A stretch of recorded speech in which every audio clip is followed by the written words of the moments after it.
Hello children, hello everyone. Today we are going to study about different types of fibers. Let us start with the wool children. Okay, what is it children? Wool is the fiber which is derived from the hair of sheep. It is derived from the hair of sheep. Okay, then shearing. Fine children. Removing the wool from the sheep using special clippers. Using special clippers. Removing the wool from the sheep using special clippers, that is known as shearing children. Okay. And children, now about knitting and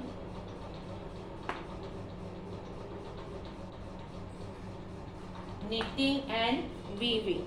Knitting and weaving, they both are different terms. In knitting, only a single yarn is used. In knitting, a single yarn is used children, but in the case to make a cloth, as used to make a cloth. Now in the weaving children, in weaving what happens? It is you in knitting only a single yarn is used to make a cloth or fabric, but in weaving children what is required? Two sets of yarn is required. In this case, two sets of yarn is required in the case of children. What is it? That is weaving. Fine children. Now, wool has the property. Now, the property of the wool, it has a property of retaining heat children. What does it has? It has the property of retaining heat. It has a property of retaining heat children. Okay.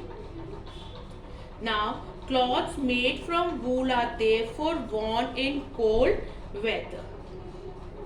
Now let us start with the next type of a fiber, that is silk. Okay children. Do you know children that recently silk has come under the fire from the animal rights activists who maintain that the common practice of boiling silkworms, boiling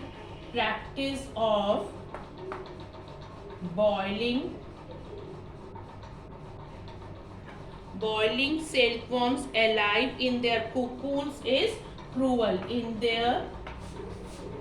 In their cocoons is cruel. Okay. Now how it happens? Silk is obtained from the cocoon of the silkworm children. Silk is obtained from the cocoon of the silkworm. Okay children. Now what is the food of it? Silkworms are fed on the leaves of the mulberry trees.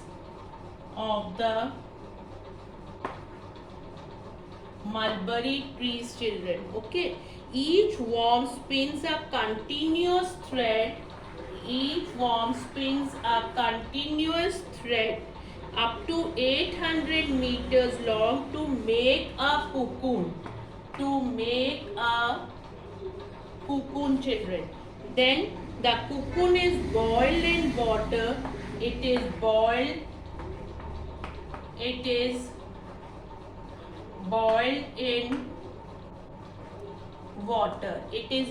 in water to kill the silkworm.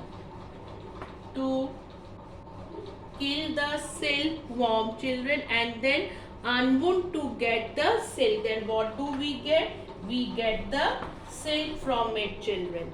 Okay, so the rearing of the silkworm for the production of silk, that is known as sericulture. Fine. Now let us discuss about the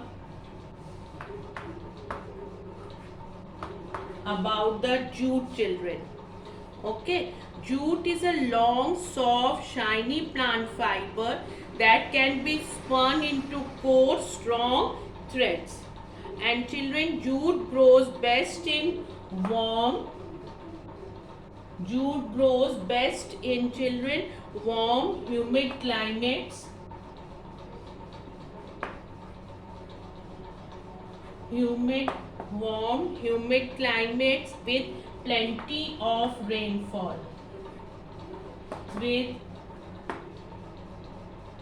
plenty of rainfall, children.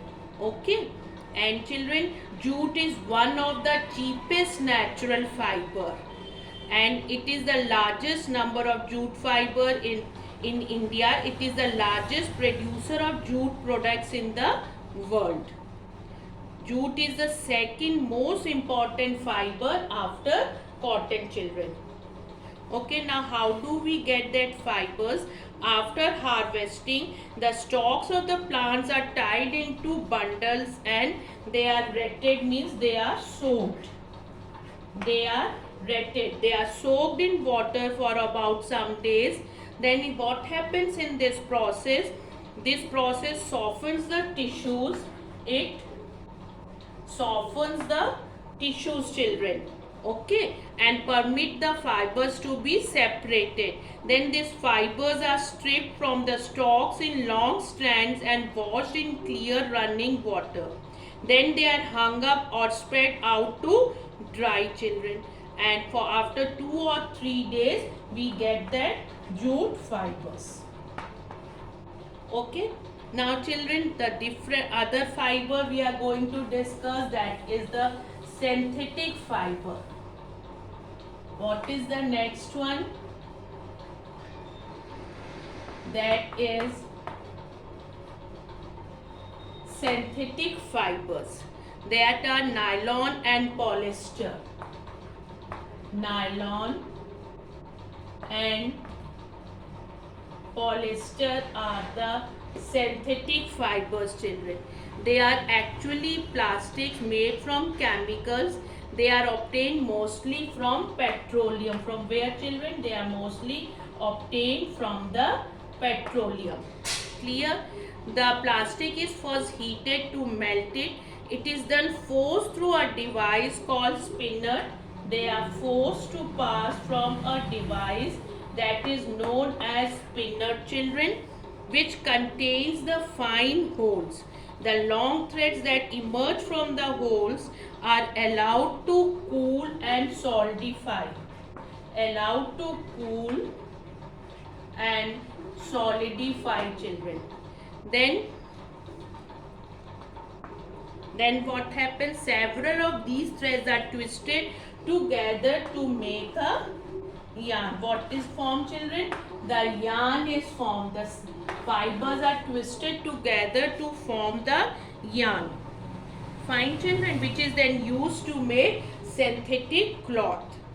Cloths made from synthetic fibers are stronger and do not wrinkle easily. These synthetic cloths do not wrinkle easily, children.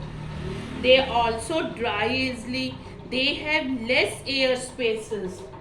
They have less air spaces, children, in them than natural fibers, and do not breathe so well. And do not breathe so well, children. So this all we have discussed about the wool, about the silk, then jute, and after that we have done about the synthetic fibers. Thank you, children.